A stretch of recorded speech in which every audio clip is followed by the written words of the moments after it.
Good morning दोस्तों।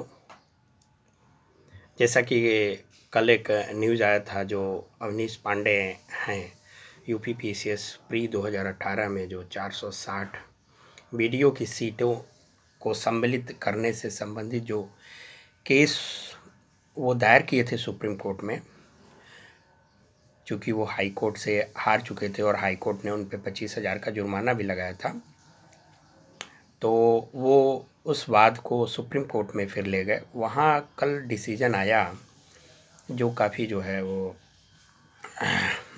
उससे जो है बच्चे परेशान हो गए। जो 460 सीटें जो बीडीओ की सीटें जो है उत्तर प्रदेश में कुछ अरसे से, कुछ महीनों से वो रिक्त पड़ी हुई है। पिछले साल जून जुलाई से ही वो रिक्त हैं पदें। तो उनमें से कुछ पदों को या सारे के सारे सरकार को और आयोग को चाहिए कि 2018 में उसको सम्मिलित कर देती, क्योंकि 2018 में याद रखिएगा कि जो CSAT प्रभावित बच्चे थे उनको चांस मिला है। 17 और 18 2 साल उनको चांस दिया गया है। तो इसलिए जो 2018 प्री में जो अपीयरेंसेस हैं वो काफ़ी संख्या में हैं दोस्तों। तो उसमें सरकार को चाहिए कि जो 460 सीटें हैं उसको 2019 तक न वेट करे, क्योंकि उसकी अभी विज्ञप्ति आई नहीं है। उस पर अभी अब चुनाव के बाद ही वो आएगी। और चूँकि ये 2018 की प्री का रिज़ल्ट अभी जारी नहीं हुआ है, तो इसमें उसको या तो सारे के सारे या कुछ कम से कम 19 के लिए कुछ रख लेते, ठीक है, लेकिन कुछ सीटों को जो है उनमें सरकार को चाहिए कि इसमें उसको शामिल करे। और अगर सरकार इस पे जो है शामिल नहीं करती है इन सीटों को, तो हमारा ये काम है कि हम अपने नेता के थ्रू जो है वो दबाव बनवाएं, दबाव सरकार पे डालें, ताकि कुछ न कुछ सीटें इसमें सम्मिलित करें। और जो पीसीएस में 2018 में जो सीटें की संख्या लगभग 1000 के आसपास है, उसको बढ़ा करके वो बढ़ाए उसमें। तो इसी से संबंधित मैं, ताकि जो चूँकि पीसीएस में पहली बार माइनस मार्किंग, नेगेटिव मार्किंग जो है वो नेगेटिव मार्किंग जो है वो अपनाई गई है इस पे पीसीएस प्री में। तो उससे बच्चे जो है काफ़ी प्रभावित हो गए हैं और उनका रिज़ल्ट जो है थोड़ा सा क्वेश्चन कम अटेम्प्ट करने की वजह से कुछ उनके जो करेक्ट आंसर्स हैं वो कम हो गए हैं।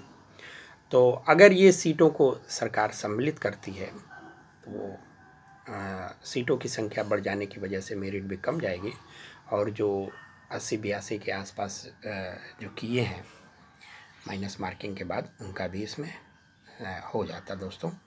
तो खैर वो बात तो अलग की चीज़ें हैं। सिलेक्शन होना ना होना ये तो ईश्वर के हाथ में है।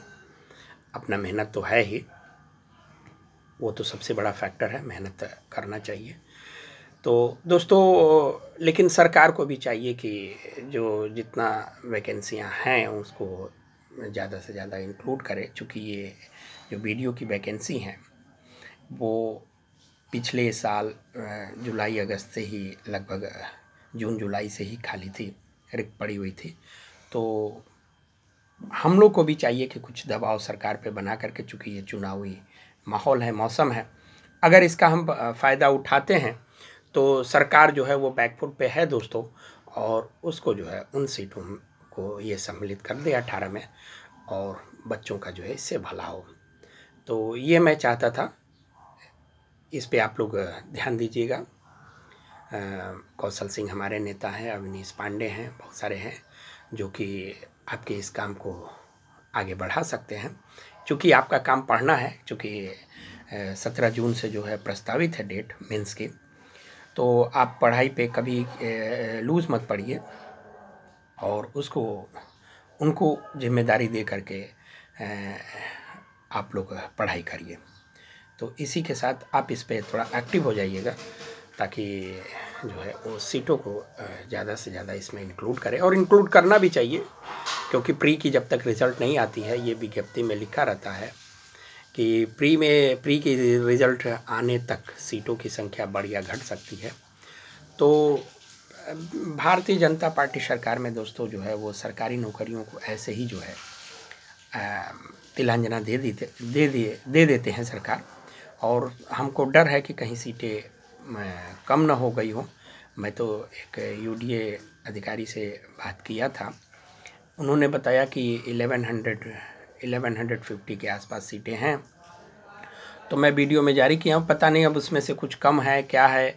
क्योंकि मुख्यमंत्री जी जो है ये पहले ही कह चुके हैं कि हमारे पास वैकेंसीज़ नहीं हैं, हम केवल सिपाही और कुछ मेडिकल की वैकेंसियाँ जो हैं इस समय जारी रखेंगे। सारी वैकेंसियों पे वो रोक लगा दी थी कैबिनेट के थ्रू। ये पेपर वगैरह सारे पेपर्स में, मुख्य पेपर्स में ये आया हुआ था। ये न्यूज़ कुछ महीने पहले जो है था दोस्तों, कि कैबिनेट से ये पारित हुआ था कि केवल नर्स और कुछ डॉक्टर्स और कुछ सिपाही वगैरह की भर्तियां जो है इसमें इस समय जारी रहेंगी।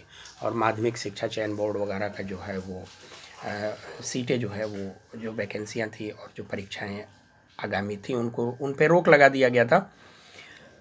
ये बहुत दुखद है, क्योंकि 2011 पीजीटी का भी इंटरव्यू हुए काफ़ी समय हो गए और उसका रिज़ल्ट जारी नहीं किया जा रहा। तो इससे ये जो है, चूँकि ये चुनावी माहौल भी है और इसमें भी सरकार बैकफुट पे नहीं आ रही है, तो हम लोग को थोड़ा सा सरकार को सजग करना चाहिए।